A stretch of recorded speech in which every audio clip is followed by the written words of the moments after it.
शुक्रवार व्रत कथा। प्यारे भक्तजनों, शुक्रवार का व्रत हमारे जीवन में सुख, शांति और समृद्धि का द्वार खोलने वाला है। इस व्रत को करने से माँ महालक्ष्मी की अपार कृपा मिलती है और घर परिवार में कभी दरिद्रता का वास नहीं होता। जो भक्त सच्चे मन से शुक्रवार का व्रत और कथा करता है उसे धन, धान्य, ऐश्वर्य और वैभव की प्राप्ति होती है। तो आइए श्रवण कीजिए शुक्रवार व्रत कथा। व्रत कथा। यह माई थी, उसके 7 लड़के थे। 6 कमाने वाले थे और एक निकम्मा था, कमाता कुछ नहीं था। बुढ़िया माई अपने 6 बेटों के लिए भोजन बनाती थी और उनको भोजन कराती और उनसे जो कुछ जूठन बचती वह 7वें बेटे को देती थी। एक दिन 7वां बेटा अपनी पत्नी से बोला, देखो मेरी माँ को मुझ पर कितना प्रेम है। वह बोली, क्यों नहीं, सबका जो जूठा तुमको खिलाती है। वह बोला, ऐसा नहीं हो सकता। मैं जब तक अपनी आंखों से ना देख लूं, मैं मान नहीं सकता कि मेरी माँ मेरे साथ ऐसा कर सकती है। कुछ दिन बाद त्योहार आया। घर में 7 प्रकार के भोजन और चूरमे के लड्डू बने। अब सबसे छोटे लड़के ने यानी कि 7वें लड़के ने अपना सिर दुखने का बहाना बनाया और पतला चादर ओढ़कर रसोई घर में सो गया, ये देखने के लिए कि मेरी माँ मुझे जूठे भोजन देती है या फिर बनाई हुई ताजी भोजन देती है। लड़का झूठ मूठ का सोने के नाटक करके रसोई घर में सोया हुआ है। वह पतले चादर के अंदर से सब कुछ देख रहा था। तभी 6 भाई भोजन करने आए। उसने देखा माँ ने उनके लिए सुंदर आसन बिछाया, नाना प्रकार की रसोई परोसी और आग्रह करके उन्हें जिमाया और वह देखता रहा। तब 6 भाइयों ने भोजन करके उठा। तब माँ ने क्या किया कि उनकी बची हुई भोजन, जूठी भोजन थालियों में से इकट्ठा करके सभी लड्डुओं के टुकड़ों को उठाकर एक लड्डू बनाया और सभी जूठन को साफ करके बुढ़िया ने अपने सबसे छोटे लड़के को पुकारा, बेटा 6 भाई भोजन करके चले गए, अब तू ही बाकी है, उठ और खाना खा ले। तब वह बेटा कहने लगा, माँ मुझे आज भूख नहीं लगा है, मुझे भोजन नहीं करना। मैं अब जहाँ नहीं रहूंगा, मैं परदेश चला जाऊंगा। अपने बेटे की बातें सुन माँ ने कहा, बेटा तू कल जाना चाहता है ना, कल क्यों जाएगा, तुम आज ही चला जा। तब बेटा बोला, हाँ माँ मैं आज ही चला जा रहा हूँ। यह कहकर वह घर से निकल गया। चलते समय पत्नी की याद आई। वह गौशाला में उपले थाप रही थी। वहां जाकर वह बोला, हम जावे परदेश, आवेंगे कुछ काल, तुम रहियो संतोष से, धर्म अपनो पाल। पत्नी बोली, जाओ पिया आनंद से, हमरो सोच हटाए, राम भरोसे हम रहे, ईश्वर तुम्हें सहाय। 2 निशानी आपन, देख धरो में धीर, सुधी मती हमारी, बिसारियो रखियो मन गंभीर। पति बोला, मेरे पास तो कुछ नहीं, यह अंगूठी है, सुले और अपनी कुछ निशानी मुझे भी दे। पत्नी बोली, मेरे पास क्या है, यह गोबर से भरा हाथ। यह कहकर पति की पीठ पर गोबर के हाथ की थाप मार दी। अब पति चल दिया। चलते चलते दूर देश पहुंचा। वहां एक साहूकार की दुकान थी। वहां जाकर कहने लगा, भाई मुझे नौकरी पर रख लो। साहूकार को जरूरत थी तो वह बोला, रह जाओ। लड़के ने पूछा, तनख्वाह क्या दोगे? तो साहूकार ने कहा, तुम्हारा काम देखकर तब हम दाम देंगे। साहूकार की नौकरी मिली। वह सुबह 7 बजे से 10 बजे तक नौकरी करने लगा। कुछ दिनों में दुकान का सारा लेन देन, हिसाब किताब, ग्राहकों को माल बेचना, सारा काम करने लगा। साहूकार के 7-8 नौकर थे। वे सब चक्कर खाने लगे। यह तो बहुत होशियार बन गया है। सेठ ने भी काम देखा और 3 महीने में ही उसे आधे मुनाफे का हिस्सेदार बना लिया। वह कुछ वर्ष में ही नामी सेठ बन गया और मालिक सारा कारोबार उस पर छोड़कर चला गया। इधर पति की अनुपस्थिति में उसकी पत्नी को सास ससुर दुख देने लगे। सारी गृहस्थी का काम करा के उसे लकड़ी लेने जंगल में भेजते हैं। इस बीच घर के आटे से जो भूसी निकलती उसकी रोटी बनाकर रख दी जाती और उसके साथ ही फूटे नारियल की नारेली में पानी। एक दिन वह लकड़ी लेने जा रही थी। रास्ते में बहुत सी स्त्रियां संतोषी माता की व्रत करते दिखाई दी। वह लड़की खड़ी होकर कथा सुनने लगी और पूछा, बहनों, तुम किस देवता की व्रत करती हो और उसके करने से क्या फल मिलता है? यदि तुम इस व्रत का विधान मुझे समझाकर कहोगी तो मैं तुम्हारा बड़ा एहसान मानूंगी। तब उनमें से एक स्त्री बोली, सुनो बहन, यह संतोषी माता का व्रत है। इसके करने से निर्धनता दरिद्रता का नाश होता है और जो कुछ मन में कामना हो सब संतोषी माता की कृपा से पूरी होती है। तब उसने उससे व्रत की विधि पूछी। भक्तिनी स्त्री बोली, 1.25 आने का गुड़ चना लेना, इच्छा हो तो 5.25 आने का लेना या फिर 1.25 रुपए का भी सहूलियत के अनुसार लाना। बिना परेशानी और श्रद्धा व प्रेम से जितना भी बन पड़े सवाया लेना। प्रत्येक शुक्रवार को निराहार रहकर कथा सुनना। इसके बीच कर्म टूटे नहीं, लगातार नियम पालन करते रहना। सुनने वाला कोई न मिले तो घी का दीपक जला उसके आगे या जल के पात्र के सामने रखकर कथा कहना। जब कार्य सिद्ध न हो नियम का पालन करना और कार्य सिद्ध हो जाने पर व्रत का उद्यापन करना। 3 मास में माता फल पूरा करती है। यदि किसी के ग्रह खोटे भी हो तो भी माता वर्ष भर में कार्य सिद्ध करती है।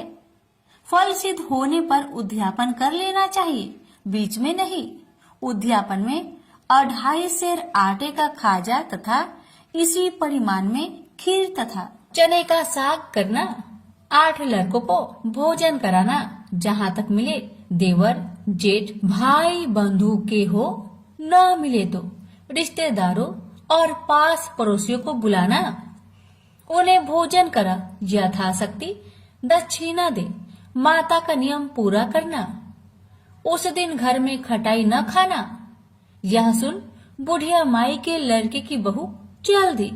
रास्ते में लकड़ी की बोझ को बेच दिया और उन पैसों से गुड़ चना ले माता की व्रत की तैयारी कर आगे चली और सामने मंदिर देखकर पूछने लगी, यह मंदिर किसका है? सब कहने लगे, संतोषी माता का मंदिर है। यह सुनकर माता के मंदिर में जाकर चरणों में लौटने लगी। दीन हो विनती करने लगी, माँ, मैं निपट अज्ञानी हूँ, व्रत के कुछ भी नियम नहीं जानती, मैं दुखी हूँ।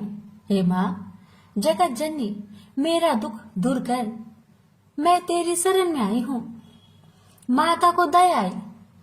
एक शुक्रवार बीता की दूसरे को उसके पति का पत्र आया और तीसरे शुक्रवार को उसका भेजा हुआ पैसा आ पहुंचा।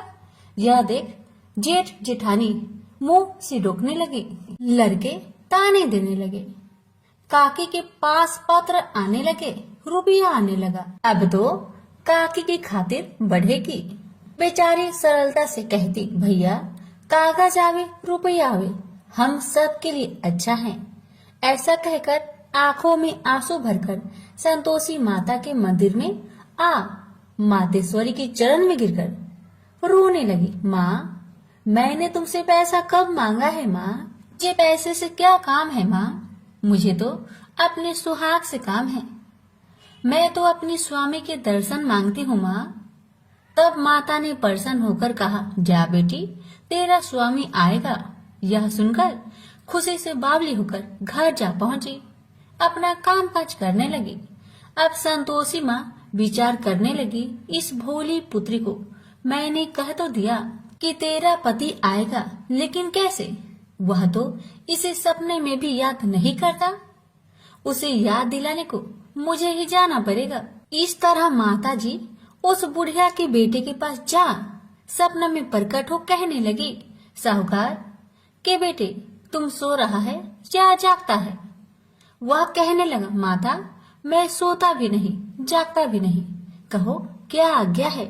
माता कहने लगी, तेरे घर बार कुछ है कि नहीं? वह बोला, मेरे पास सब कुछ है माँ, माँ बाप है, पत्नी है, क्या कमी है माँ? माँ बोली, भोले पुत्र तेरी पत्नी घोर कष्ट उठा रही है, तेरे माँ बाप उसे परेशान कर रहे हैं, वह तेरे लिए तरस रही है, तू उसकी सुधि ले।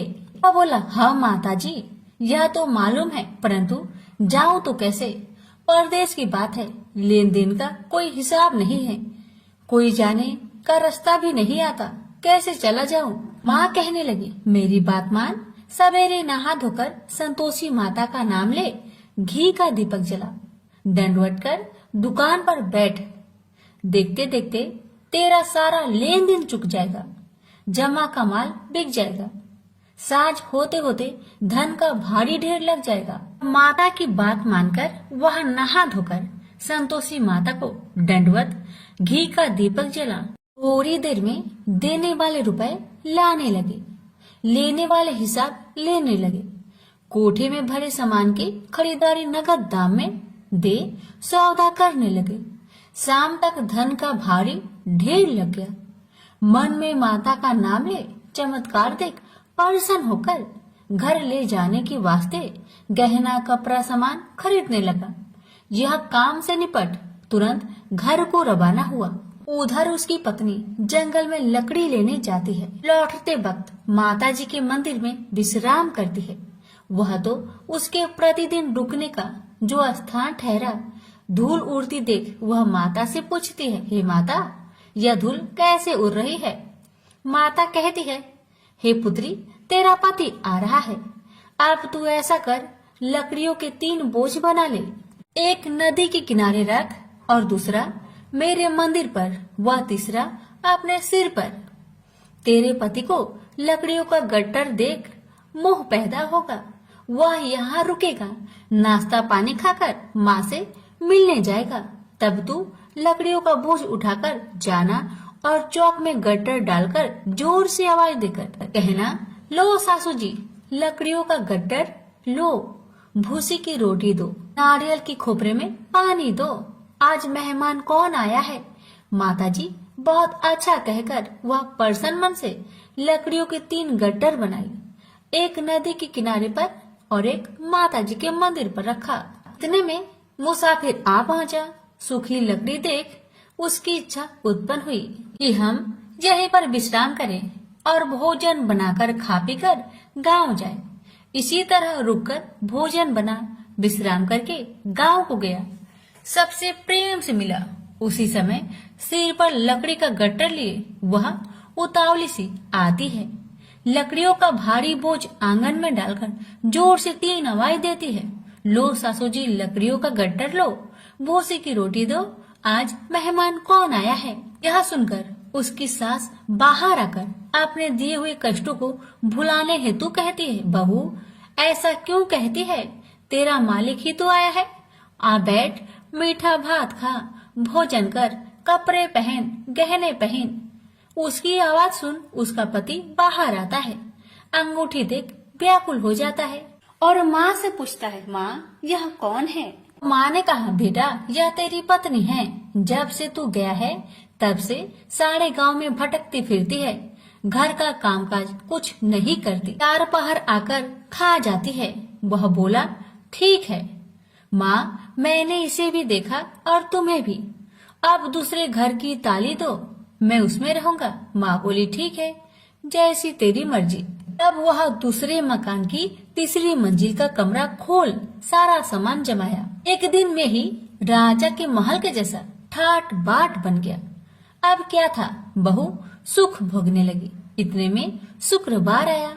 उसने पति से कहा, मुझे संतोषी माता का व्रत उद्यापन करना है। पति बोला, खुशी से कर लो। वह उद्यापन की तैयारी करने लगी। जेठानी के लड़कों को भोजन के लिए कहने गई। उन्होंने मंजूर किया, परंतु पीछे से जेठानी ने अपने बच्चों को सिखाया, देखो भोजन के समय खटाई मांगना, जिससे उसका उद्यापन पूरा ना हो। तो बच्चे जिमने आए, खीर खाना पेट भर के खाए, परंतु बाद में खाते ही कहने लगे, हमें खटाई दो, खीर खाना हमको नहीं भाता। देखकर आरुचि होती है। वह कहने लगी, भाई खटाई किसी को नहीं दी जाएगी, यह माँ संतोषी का प्रसाद है। लड़के उठ खड़े हुए, बोले, पैसे लाओ। भोली बहू कुछ जानती नहीं थी, वह उन बालकों को पैसे दे दिए। लड़के उसी समय हट करके इमली खटाई ले खाने लगे। यह देखकर बहू पर माताजी ने कोप किया। राजा के दूत उसके पति को पकड़कर ले गए।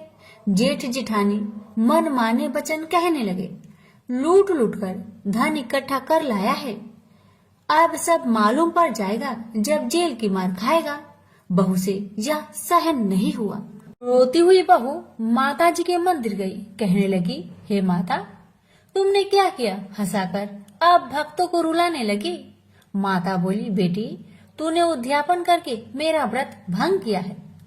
वह कहने लगी, माता मैंने कुछ अपराध किया है क्या? मैंने तो भूल से लड़कों को पैसे दे दिए थे, मुझे क्षमा करो, मैं फिर तुम्हारा उद्यापन करूंगी। माँ बोली, अब भूल मत करना। माँ कहती है, अब भूल नहीं होगी, अब बतलाओ वो कैसे आएंगे? माँ बोली, जा पुत्री, तेरा पति तुझे रास्ते में आता मिलेगा। वह निकली, राह में पति आता मिला। वही पूछी, कहाँ गए थे? वह कहने लगा, इतना धन जो जमाया है उसका टैक्स राजा ने मांगा था, वह भरने गया था। वह परेशान हो बोली, भला हुआ, अब घर को चलो। कुछ दिन बाद फिर शुक्रवार आया। फिर वह बोली, मुझे माता का उद्यापन करना है। पति ने कहा, करो। पत्नी फिर जेठ के लड़कों को भोजन को कहने गई। ठानी ने एक दो बातें सुनाई, सब लड़कों को सिखाने लगी, तुम सब लोग पहले ही खटाई मांगना। लड़के भोजन से पहले कहने लगे, हमें खीर नहीं खाना, हमारा जी बिगड़ता है, कुछ खटाई खाने को दो। वह बोली, खटाई किसी को नहीं मिलेगा, आना हो तो आओ। वह ब्राह्मण के लड़के को लाकर भोजन कराने लगी। यथाशक्ति दक्षिणा की जगह एक एक फल उन्हें दिया। संतोषी माता प्रसन्न हुई। माता की कृपा होते ही 9वें मास में उसके चंद्रमा के समान सुंदर पुत्र प्राप्त हुआ। पुत्र को पाकर प्रतिदिन माताजी के मंदिर में जाने लगी। माँ ने सोचा, यह रोज आती है, आज क्यों न आए, इसके घर चलो। यह विचार कर माता ने भयानक रूप बनाया। गुड़ चने से सना मुख, ऊपर सूर्य के समान होठ, उस पर मक्खियां भीन भीन कर रही थी। दहली पर पैर रखते ही उसकी सास चिल्लाई, देखो रे देखो, कोई चुड़ैल डाकिन चली आ रही है, लड़को इसे भगाओ नहीं तो किसी को खा जाएगी। लड़के भागने लगे, चिल्लाकर खिड़की बंद करने लगे। बहू रोशनदान में देख रही थी, प्रसन्नता से पगली बन चिल्लाने लगी, आज मेरी माँ मेरे घर आई है, आज मेरी माता मेरे घर आई है। वह बच्चों को दूध पीने से हटाती थी। इतने में सास का क्रोध फट पड़ा। वह बोली, क्यों उतावली हुई है, बच्चे को पटक दिया। इतने में माँ के प्रताप से लड़के ही लड़के नजर आने लगे। वह बोली, माँ जिसका मैं व्रत करती हूँ, यह वही संतोषी माता है। सबने माता जी के चरण पकड़ लिए और विनती कर कहने लगे, हे माता, हम मूर्ख हैं, अज्ञानी हैं, तुम्हारे व्रत की विधि हम नहीं जानते, व्रत भंग कर हमने बड़ा अपराध किया है। जग माता, आप हमारा अपराध क्षमा करो। इस प्रकार माता प्रसन्न हुई। बहू को प्रसन्न हो जैसा फल दिया, वैसा माता सबको दे। जो पढ़े उसका मनोरथ पूर्ण हो, जो सुने उसका भी मनोरथ पूर्ण हो। प्रेम से बोलिए संतोषी माता की जय। सुनिए संतोषी माता की आरती। मैं तो आरती उतारू रे संतोषी माता की, मैं तो आरती उतारू रे संतोषी माता की।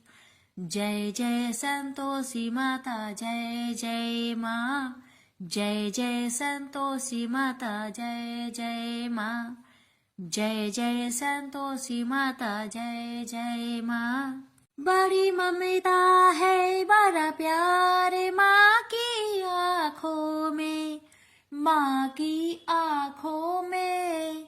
बड़ी करुणा माया दुलार माँ की आँखों में, माँ की आँखों में।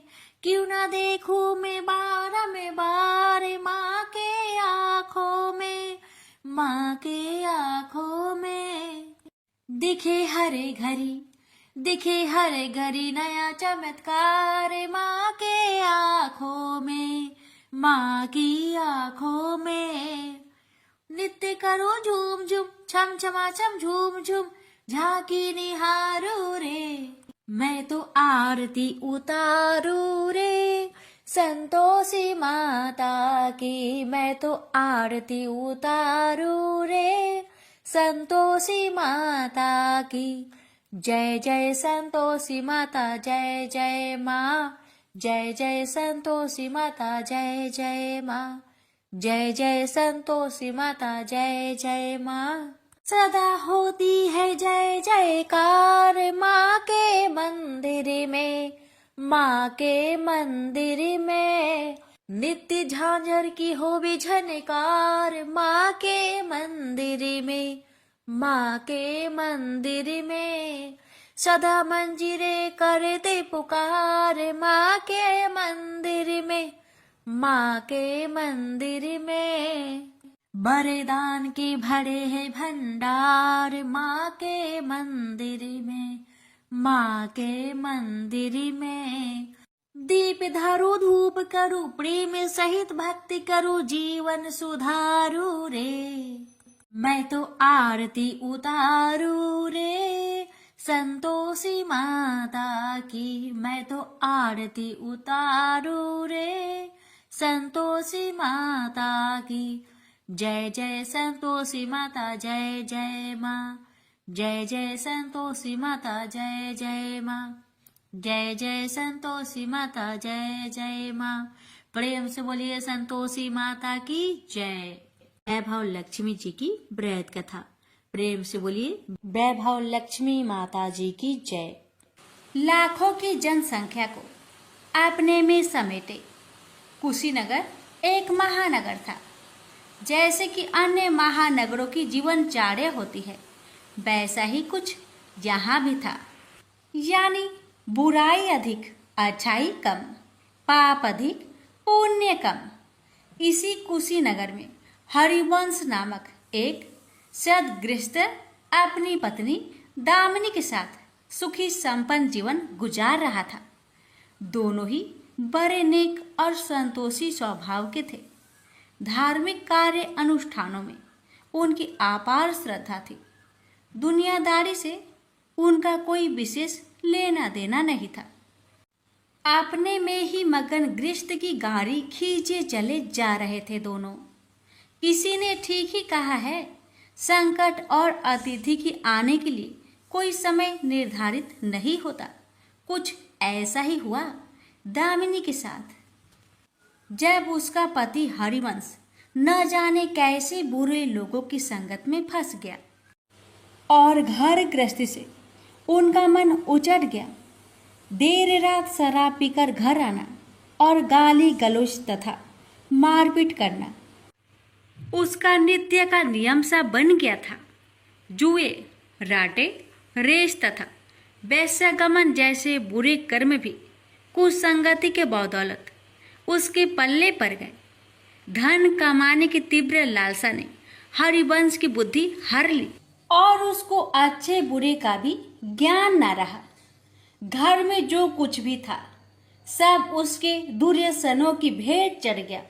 जो लोग पहले उसका सम्मान करते थे अब उसे देखते ही रास्ता बदलने लगे।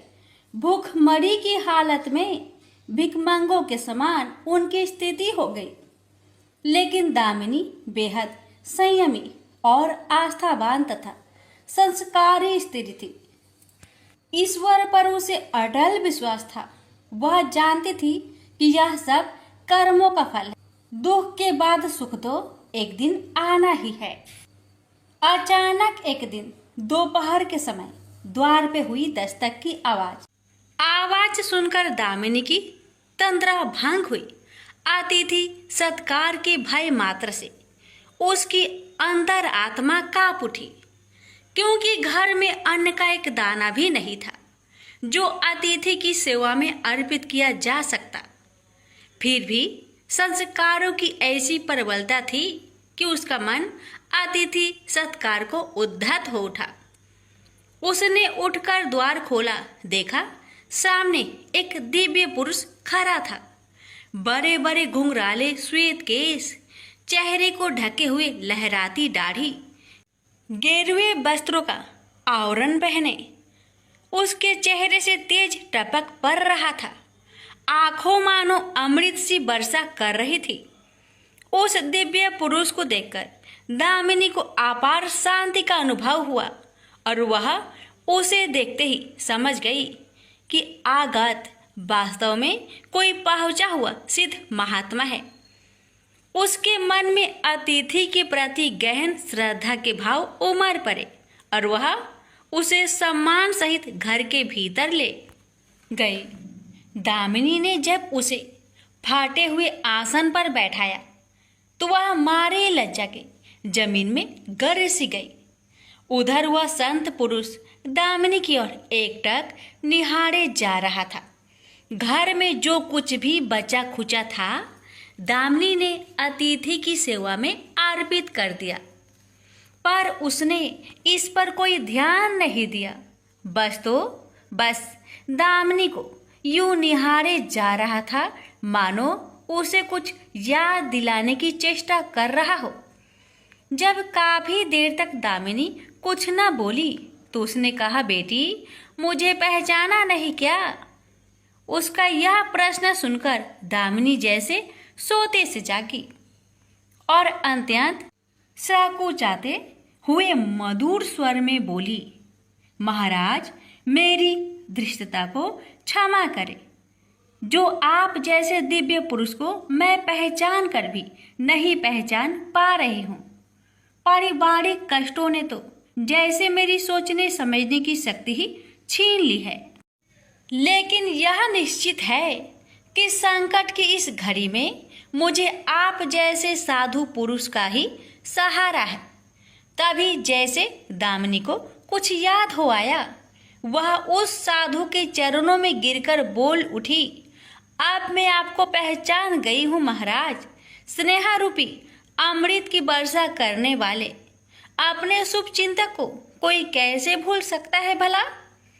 वास्तव में वह साधु मंदिर की राह के मध्य में बनी अपनी कुटिया के बाहर बट वृक्ष के नीचे बैठ साधना किया करता था और मंदिर आने जाने वाले सभी श्रद्धालु से प्रणाम करके स्वयं को कृतार्थ अनुभव करते थे।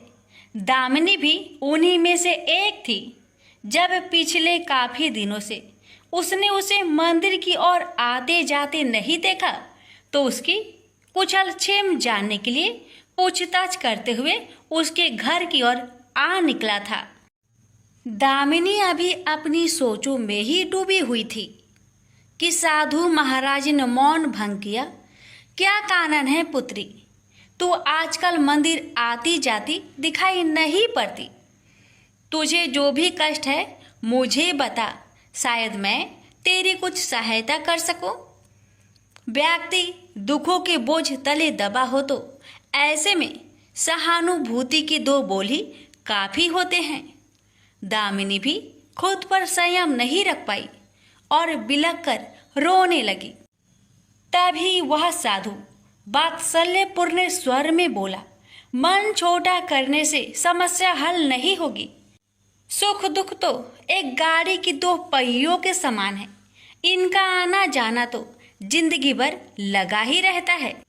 अपना दुख किसी को बता देने से मन हल्का हो जाता है। कुछ देर चुप रहने के बाद दामिनी ने बोलना शुरू किया, महाराज सर्व सुखों से भरपूर था मेरा घर। कन कन में खुशियों का नित्य होता था। पति भी नेक और ईमानदार थे। सदा जीवन उच्च विचार की आधारशिला पर टिकी थी। हमारी गृहस्थी रुपए पैसे की भी कोई कमी नहीं थी। सुबह शाम घर में ईश्वर वंदना होती थी। लेकिन अचानक न जाने किसकी नजर लग गई, हमारा भाग्य हमसे रूठ गया। मेरे पति कुछ संगति में फंसकर अपना सब कुछ गवा बैठे। अब तो ऐसा लगता है जैसे साया भी साथ छोड़कर जाने को तैयार बैठा है।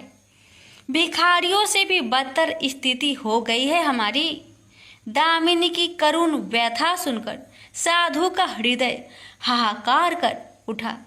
वह द्रवित स्वर में बोल उठा, बेटी, कर्म का लिखा तो भोगना ही पड़ता है। तुम्हारे कष्टों का भी कर्मों से नाता है। लेकिन तुम चिंता ना करो, सब कुछ पहले जैसा हो जाएगा। दुख के बाद ही सुख आता है। दुख सहे बिना सुख की सच्ची अनुभूति हो ही नहीं सकती। तो माँ लक्ष्मी के प्रति श्रद्धा जारी रखो। सबका उद्धार करने वाली प्रेम का छलकता सागर है माँ लक्ष्मी। अपने भक्तों पर सदैव उनकी कृपा दृष्टि रहती है। तुम संपूर्ण आस्था के साथ माँ वैभव लक्ष्मी का व्रत करना शुरू करो। तुम्हारी साधना अवश्य रंग लाएगी। दामिनी एक संस्कारी स्त्री थी। धर्म कर्म में उसकी अगाध आस्था थी। माँ वैभव लक्ष्मी के व्रत की बात सुनकर उसका चेहरा दमक उठा। बोली, महाराज, यदि इस व्रत को करने से मेरे परिवार पर आई विपदा टल सकती है तो मैं इसे जरूर करूंगी। आप मुझे बताएं कि इस व्रत को कब और कैसे किया जाता है। साधु महाराज दामिनी की भक्ति भावना देखकर प्रसन्न होकर बोले, बेटी, सारे जगत का कल्याण करने वाली माँ वैभव लक्ष्मी के व्रत की विधि में जन कल्याण तुम्हें बता रहा हूँ। प्रत्येक शुक्रवार को यह व्रत किया जाता है। सर्वप्रथम जितने शुक्रवार को यह व्रत करना हो उसका संकल्प लेकर माँ वैभव लक्ष्मी को मन ही मन प्रणाम करें। स्नान आदि से निवृत्त होकर स्वच्छ धवल वस्त्र पहनकर पूरब दिशा की ओर मुख करके आसन पर बैठे। सामने एक चौकी पर चावल की एक ढेरी लगाकर उस पर पानी से भरा कलश स्थापित करें, जो तांबे का होना चाहिए। कलश को कटोरी से ढक दे और उस कटोरी में कोई भी स्वर्ण भूषण रखे। सोना ना हो तो चांदी का आभूषण रखे। वह भी पास ना हो तो रुपए का सिक्का भी काम दे सकता है। शुद्ध घी का दीपक तथा अगरबत्ती जलाए और मन ही मन पूर्ण श्रद्धा के साथ माँ वैभव लक्ष्मी का जाप करते रहे। श्री यंत्र माँ लक्ष्मी का प्रिय यंत्र है, उसे सत सत नमन करे। श्री यंत्र उपलब्ध ना हो तो पुस्तक में दिए उसके स्वरूप से काम चल जाएगा। साथ ही माँ वैभव लक्ष्मी के सभी स्वरूप को नमस्कार करें। इनकी सभी छवियां पुस्तक में दी गई होगी। कटोरी में रखे गहने या रुपए पर हल्दी, कुमकुम तथा अक्षत अर्पित करें। कोई भी मिष्टान प्रसाद के रूप में रखे। संभव ना हो पाए तो गुड़ या शक्कर से भी काम चल सकता है। फिर श्रद्धापूर्वक माँ की आरती करके 14 बार प्रेम सहित बोले, जय माँ वैभव लक्ष्मी। माँ वैभव लक्ष्मी मेरी मनोकामना पूरी करे, ऐसा संकल्प लेकर सच्चे मन से माँ से विनती करे। प्रसाद बांटे और स्वयं भी ग्रहण करे। दिन में एक बार स्वास्तिक भोजन करे। यदि संभव हो तो उपवास रखे। पूजा में रखा गहना या रुपए लाल कपड़े में लपेटकर सुरक्षित रख ले। यह आगे आने वाले शुक्रवार को पूजा में काम आएगा। कलश में भरा जल तुलसी के पौधे को समर्पित कर दे तथा अक्षत पंछियों को आहार स्वरूप डाले। ऐसी शास्त्रोक्त विधि से व्रत करने वाले को शीघ्र फल मिलता है। साधु महाराज के मुख रविंद से यह वृत्तांत सुन दामिनी पुलकित हो उठी। उनके चरण स्पर्श कर उत्साहित स्वर में बोली, अब लगे हाथ, उद्यापन की विधि भी बता दे महाराज, इसके बिना तो व्रत अधूरा ही रह जाएगा। अवश्य बेटी, कहकर साधु महाराज उद्यापन की विधि बताने लगे। चाहे जितने भी शुक्रवार प्राय 11 या 21 व्रत करने का संकल्प लिया हो, लेकिन मन में माँ वैभव लक्ष्मी के प्रति श्रद्धा तथा आस्था बारंबार बनी रहनी चाहिए। जिस दिन अंतिम शुक्रवार का व्रत हो, उस दिन शास्त्रोक्त विधि से उद्यापन किया जाता है। अन्य शुक्रवारों की भांति ही इस दिन भी पूजन करें। हाँ, प्रसाद के रूप में खीर अवश्य रखें। पूजा के बाद नारियल फोड़कर 7 कुंवारी कन्याओं को चरण धोकर कुमकुम का तिलक लगाकर पूजन करें। उन्हें सामर्थ्य अनुसार दक्षिणा दें और माँ वैभव लक्ष्मी व्रत की पुस्तकें उपहार स्वरूप भेंट में दें। फिर प्रसाद के रूप में खीर वितरित करें। अब माँ वैभव लक्ष्मी के सभी स्वरूप को मन ही मन नमन करते हुए कहे, हे माँ, यदि मैंने शुद्ध तथा निर्मल हृदय से आपकी स्तुति करते हुए वैभव लक्ष्मी व्रत विधि विधान अनुसार पूर्ण किया हो, तो मेरी मनोकामना अवश्य पूरी करना। संतानहीनों को संतान देने वाली, दुखियों का दुख हरने वाली, अखंड सौभाग्य का वरदान देने वाली, कुंवारी कन्याओं को मन चाहा वर देने वाली माँ वैभव लक्ष्मी, आपकी महिमा अपरंपार है। अपने हर भक्त की विपत्तियां हरकर उन्हें सुख समृद्धि प्रदान करना। साधु महाराज से वैभव लक्ष्मी व्रत का शास्त्रों ज्ञान प्राप्त करके दामिनी भाव विभोर हो उठी। उसे अपने भीतर एक अनोखे तथा असीमित आत्मबल का संचार होता महसूस हुआ। उसने भी माँ वैभव लक्ष्मी के 21 व्रत आते शुक्रवार से शुरू करने का संकल्प लेकर साधु महाराज को आदर सहित विदा किया और मन ही मन माँ वैभव लक्ष्मी का स्तुति गान करने लगी। 2 दिन बाद ही शुक्रवार आ गया। उससे पहली रात दुखों की मारी दामिनी ठीक से सो भी न सकी। माँ वैभव लक्ष्मी के व्रत करने से उसकी समस्याओं का अंत हो जाएगा, यह सोचकर वह मुंह अंधेरी उठ बैठी और स्नान आदि कर स्वच्छ वस्त्र धारण किए। आसन पर पूर्व दिशा की ओर मुंह करके दामिनी ने अपने सम्मुख रखी चौकी पर चावल की छोटी सी ढेरी बनाकर उस पर तांबे का कलश रखा। लेकिन जब स्वर्ण भूषण रखने की बात आई तो धर्म संकट में पड़ गई।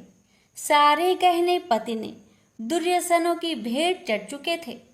विवाहित स्त्री थी तो मंगलसूत्र भी उतारकर नहीं रख सकती थी और कोई गहना था नहीं। तभी उसे उन नन्ही पायलों का स्मरण हो आया जो उसने अपनी आने वाली संतान के लिए बनवाकर रख छोड़ी थी और पति की निगाहों से उन्हें बचाकर रखा था। उसने झटपट वह पायलें निकाली और गंगा जल से धोकर उन्हें शुद्ध करके कलश पर रखी कटोरी में डाल दिया। डिब्बे की तली में से बची खुची शक्कर निकालकर उसे प्रसाद के रूप में रखा और विधि अनुसार व्रत किया। सर्वप्रथम उसने अपने पति को प्रसाद दिया। आने वाला पूरा सप्ताह बड़े ही हंसी खुशी से बीता। बात बात पर झल्ला उठने वाला उसका पति अपेक्षाकृत शांत तथा संयत रहा। कोई मारपीट तथा कलेश घर में नहीं हुआ। इसे दामिनी ने माँ वैभव लक्ष्मी का चमत्कार समझा और मन ही मन उन्हें प्रणाम किया। माँ वैभव लक्ष्मी के प्रति उसकी आस्था और भी बलवती हो गई। इसी प्रकार शास्त्रोक्त विधि से दामिनी ने 20 शुक्रवार के व्रत पूरे कर लिए। इस बीच कई परिवर्तन हुए थे। उसका पति कुसंगति छोड़कर सीधी राह पर आ गया था और उसका कामकाज भी जमने लगा था। घर में यदि किसी चीज की बहुतायत नहीं थी तो कमी भी नहीं रह गई थी। यह सब माँ वैभव लक्ष्मी के चमत्कार और दामिनी की आस्था तथा विश्वास का परिणाम था। 21वें शुक्रवार को व्रत का उद्यापन करना था। साधु महाराज के वचन अब भी मानो दामिनी के कानों में गूंज रहे थे। उनकी बताई विधि के अनुसार ही दामिनी ने शास्त्रोक्त विधि से उद्यापन किया। 7 कुंवारी कन्याओं को भोजन कराकर दक्षिणा दी। आसपास की सौभाग्यवती स्त्रियों में प्रसाद तथा माँ वैभव लक्ष्मी व्रत कथा की पुस्तकें वितरित की। माँ वैभव लक्ष्मी के हर स्वरूप को प्रणाम किया और कहा, आपकी महिमा निराली है माँ। आपने मेरे सारे दुख हर लिए, मेरी सभी मनोकामनाएं पूर्ण कर दी। मेरा उजरा घर फिर से बस गया। मेरा यह नया जीवन आप ही की देन है माँ। मैं आजीवन आपकी पूजा अर्चना करूंगी और दूसरों को भी आपकी महिमा से अवगत कराकर वैभव लक्ष्मी के व्रत रखने के लिए प्रेरित करूंगी। बोलो जय माँ वैभव लक्ष्मी, आपकी सदा ही जय हो। हे वैभव लक्ष्मी माता, आपकी कथा को कहने वाले, सुनने वाले और श्रद्धा पूर्वक हुक्कार भरने वाले सभी भक्तों पर अपनी कृपा सदा सर्वदा बनाए रखना। जय हो वैभव लक्ष्मी माता की जय, विष्णु भगवान की जय। अब सुनेंगे आरती। ओम जय लक्ष्मी माता, मैया जय लक्ष्मी माता, तुमको निषेध सेवते हरि विष्णु विधाता। ओम जय लक्ष्मी माता, उमा रमा ब्रह्मानी तुम ही जग माता, मैया तुम ही जग माता। सूर्य चंद्रमा ध्यावते, सूर्य चंद्रमा ध्यावते, नारद ऋषि गाता। ओम जय लक्ष्मी माता, दुर्गा रूप निरंजनी सुख संपत्ति दाता, मैया सुख संपत्ति दाता। जो कोई तुमको ध्याता, रिद्धि सिद्धि धन पाता। ओम जय लक्ष्मी माता, तुम्हें पाताल निवासिनी, तुम्हें ही शुभदाता, मैया तुम्हें ही शुभदाता। कर्म प्रभाव प्रकाशिनी, भवनिधि की त्राता। ओम जय लक्ष्मी माता, जिस घर में तुम रहती सब सद्गुण आता, मैया सब सद्गुण आता।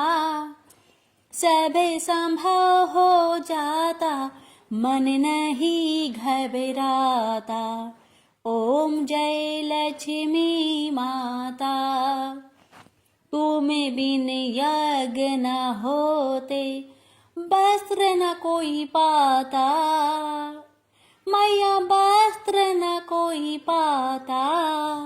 खाने पाने का वैभव सब तुमसे आता। ओम जय लक्ष्मी माता, शुभ गुण मंदिर सुंदर क्षीरोदधि जाता, मैया क्षीरोदधि जाता। रत्न चतुर्दश तुम बिन कोई नहीं पाता। ओम जय लक्ष्मी माता, महालक्ष्मी जी की आरती जो कोई जन गाता, मैया जो कोई जन गाता, उरे आनंदे समाता, पाप उतर जाता। ओम जय लक्ष्मी माता, ओम जय लक्ष्मी माता, मैया जय लक्ष्मी माता। तुम्हें को निस दिन सेवते, हरि विष्णु विधाता। ओम जय लक्ष्मी माता। सब बोलिए लक्ष्मी माता की जय, लक्ष्मी नारायण जी की जय। आरती पूरी होने के बाद तुलसी में आरती जरूर दिखाना चाहिए। इसके बाद घर के लोगों को आरती लेनी चाहिए।